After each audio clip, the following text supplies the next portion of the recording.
জ্যান্ত রুডিকে সোনার সামনে এনে হাজির করলো দীপা। হ্যাঁ বন্ধুরা, এমনটাই দেখা যাবে। বিস্তারিত জানতে ভিডিওটি না টেনে সম্পূর্ণ দেখতে থাকুন। গল্পের শুরুতেই দেখা যায় দীপা সোনাকে বলতে থাকে, মা এবার তোকে এই সাদা পোশাকটা ছাড়তে হবে। তখন সোনা বলতে থাকে, কি বলছো তুমি? আমি এটা ছাড়বো না। তখন দীপা বলতে থাকে, জানিস মা, রুডি বেঁচে আছে, তাই তোকে এই সাদা পোশাক পরা কোনোভাবেই মানায় না, তাই তুই এই সাদা পোশাক ছেড়ে রঙিন পোশাক ধরবি। তখন সোনা বলতে থাকে, মা তুমি এসব কি বলছো? এটা কিভাবে সম্ভব? তখন দীপা বলতে থাকে, হ্যাঁ আমি দেখেছি, ওটা রুডি ছিল। তখন আমার বিষক্রিয়ায় কিছুটা গোলমাল হয়ে গিয়েছিল, কিন্তু আমি এখন বুঝতে পারছি ওটা রুডি ছিল। তখন সোনা বলতে থাকে, তোমার কথা যদি ঠিক হয় তাহলে আমি নিজের হাতে রুডিকে শাস্তি দেব। ওর জন্যে আমাদের জীবনে এতটা সমস্যা হলো, আমরা সবাই এতটা দূরে থাকলাম, তোমাকে ওর জন্য মিছামিছি জেল খাটতে হলো। রূপা বলতে থাকে, তাহলে কি মা আমি খুনি নই?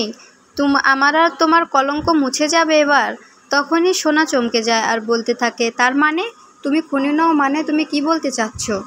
তখন দীপা রূপাকে সেখান থেকে নিয়ে যায় আর বলতে থাকে, তোকে তো আমি দিব্যি দিয়েছিলাম, তুই কেন বললি?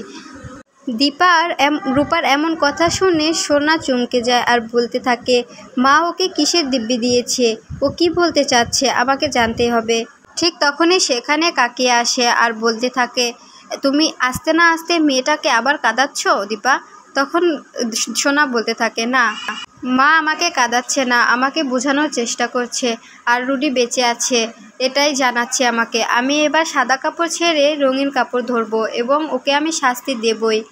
ওর শাস্তিস্বরূপ আমি ওকে নিজের হাতে শেষ করব, এটাই ওর শাস্তি। তখন কাকিয়া বলতে থাকে, ও ওষুধের ঘরে কি না কি বলছে, তুই তাতেই বিশ্বাস করছিস? তোকে কিন্তু আবার পস্তাতে হবে। তখন দীপা বলতে থাকে, ও তো পস্তাচ্ছে, আর কি পস্তাবে বলো কাকিয়া? তখন সোনা বলে, দিদি ভাই তুমি বুঝবে না, তুমি যদি আমাকে এতই বুঝতে তাহলে আমাকে আগেই সাবধান করে দিতে। তুমি তো কখনো আমাকে ভালোই বাসোনি, তাই বলছি।